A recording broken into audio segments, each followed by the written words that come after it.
What if life had no joy, no point, no meaning? Someone told me to watch the show Smiling Friends, and I was not expecting the very first episode of a cartoon that looks like drawings of an 8-year-old child whose uncle sneaks in his room to be this raw and deep. This funny looking lad is Desmond, who after a pile of misfortunes has lost all love for life and the excitement for everything he once fought for, making us question what happens when you can't find a reason to keep going. The episode starts at the Smiling Friends office, a place dedicated solely to making people smile. Pim, who's the pink short little guy, showing Charlie, the yellow overweight thin, a very interesting program of a weird alien modding. Alan, which is the skinny red thin, is trying to catch a mouse because someone stole his cheese. This causes Charlie to miss the best part of the program, where the alien did a cool spin. Wow, truly cinema. This tragic moment is interrupted as it's time for work, so the boys go to the boss's office, who's in the middle of something disturbing that traumatized my cute little soul. You want me to bite you?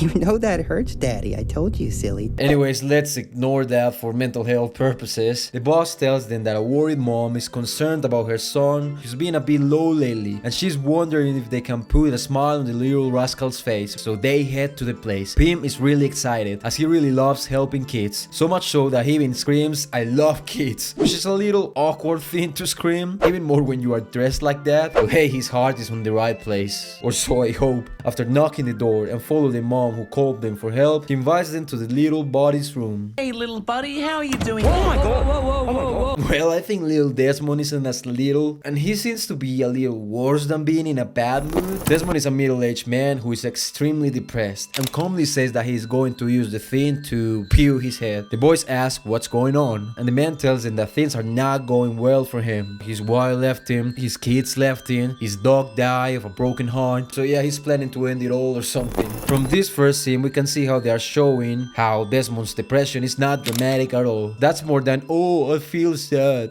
I mean, obviously, he's holding a gun. What I mean is that it's being framed as him being exhausted. When he lost everything, his excitement to keep going also disappeared. Charlie asks Pim to talk for a second. He thinks this guy's a lost cause and that they should cut their losses and get out. However, the little optimistic guy refuses and insists on helping him. So he approaches him and in a timid way tells him that he knows things seems pretty bad right now, but he promises by the end of the day he will have a big gorgeous smile on that cute face of his. The old man is like, "Alright, but if you fail, I will make the two of you watch how I blow my brains out." Pim is like, "What?" But a win is a win. Meanwhile, at the office, a truly tragedy is happening as Alan is counting his paper clips and notices there's only 73, and last time there were 75, while Small Green Thin tells him to stop the nonsense because he is on his tablet. Suddenly the mousetrap clicking can be heard and Alan discovers the supposed mouse that has stolen his cheese. Alan follows the blood leading to a huge hole behind the fridge. He enters and discovers a guy living in their office walls. The guy covers his scream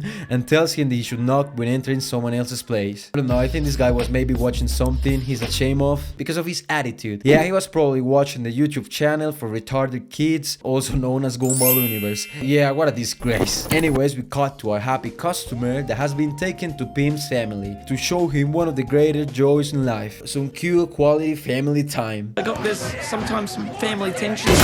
Yeah, somehow Pim thought his absolute dysfunctional family was going to do the job. He starts introducing his cousin, a pro skater, only he doesn't even land the easiest trick with his fingers. Then there's his sister, who's basically the local hoe. But sure, the siblings do love each other. Pim, I genuinely hate you. I have no love for you in any shape or form.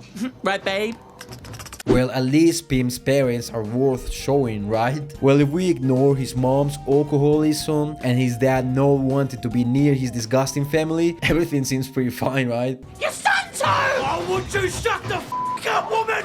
I was down in the bloody mines for 14 hours today! Charlie tells Pim that this is going very well, but I think he's being sarcastically, honestly. Anyways, Desmond understandably says this cute little interaction made him want to pull the trigger. However, Pim does not lose hope and tells him that friends make life worth living. And now we cut to a house party. We can see the dynamic here is how these uncomfortable things that the show presents us are faced with two different personalities. Charlie, which is just there, I guess, doesn't really care about much. He keeps stuff very simple and sees all these his absurdity in a realistic way. He's more grounded, if you will. Meanwhile, the nerd-looking short king is the total opposite. He tries to see life on a happy and idealized way, and in his stupid optimism, pretends to put a smile on everyone. At the party, with his usual optimism, tells Desmond how great and awesome it is to make friends, and he will show him that anyone can be his friend. And this goes absolutely wrong, as his ordinary looking outfit makes a random dude bully the crap out of the poor little guy. Charlie's like, yeah man, you're getting kinda old.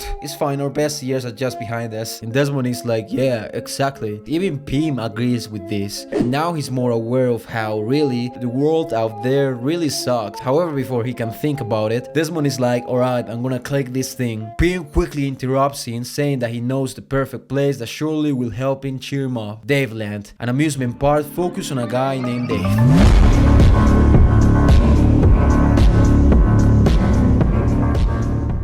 Pim shows him all the fun things they can do. So they have a good time with the park's attractions, roller coasters, bumper cars, and they enjoy a beautiful sunset while they're on the Ferris wheel. And Pim lets himself go a little bit, giving Desmond a kiss on the cheek.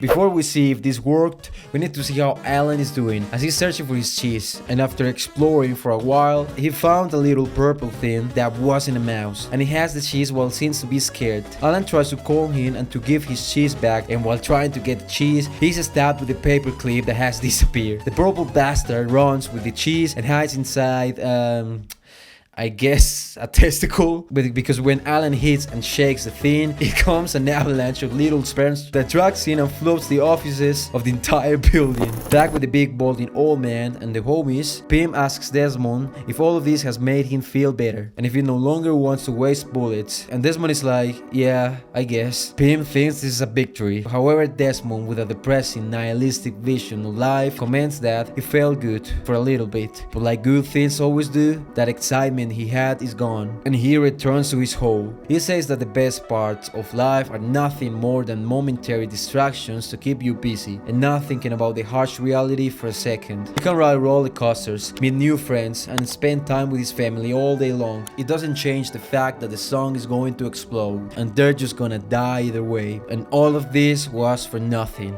Wow, heavy stuff. This lack of serotonin and dopamine of Desmond's makes Lil Pim absolutely traumatized, since he basically slapped his meaning of life, leaving him paralyzed, drowning in an existential crisis. However, Charlie is indifferent to Desmond's claims, since he's a chill guy. He takes one day at a time, or is just too dumb to think forward. Desmond asks if they have something else to show him. Charlie can't think of anything and shows him an ant. He thinks he's kinda cool, but doesn't make him feel any better. Charlie's like, oh well, takes the astonished pimp and asks Desmond to go with him to the office so he can sign some paperwork that says they failed, and then he can do whatever he has to do. Upon arriving at the building, they find Alan crucified by the purple bastards. The office is infested by this plague, and the purple thing who stopped Alan goes to attack them. However, Desmond acts quickly and kills it. That felt good to him. Without even knowing, Desmond found a purpose for his life, bringing back the smile he had lost. This is how he becomes Saul Goodman. Totally changed man, full of life and energy, since he now became the exterminator of the purple bastards. And even Alan was able to recover his cheese. However, the only one who could not recover from this was Pim, who was sent into a deep void of nihilism and existential dread. It's funny because everything we were told about life in this episode is real. What is the purpose of doing something if eventually everything will cease to exist? Whether it's our married life, our loved ones, the sun exploding. But since we are alive, we must find our own path to follow, like Desmond torturing little purple things. You know, something that makes tomorrow better and preferable than nothing, or than falling into a pothole of misery. While enjoying the process of achieving this purpose, it's good to remember the ugly yellow thing, Charlie, who although indifferent about basically everything, continues to enjoy life without a worry in the world. He basically lives the philosophy of it is what it is, and calmly lives his life.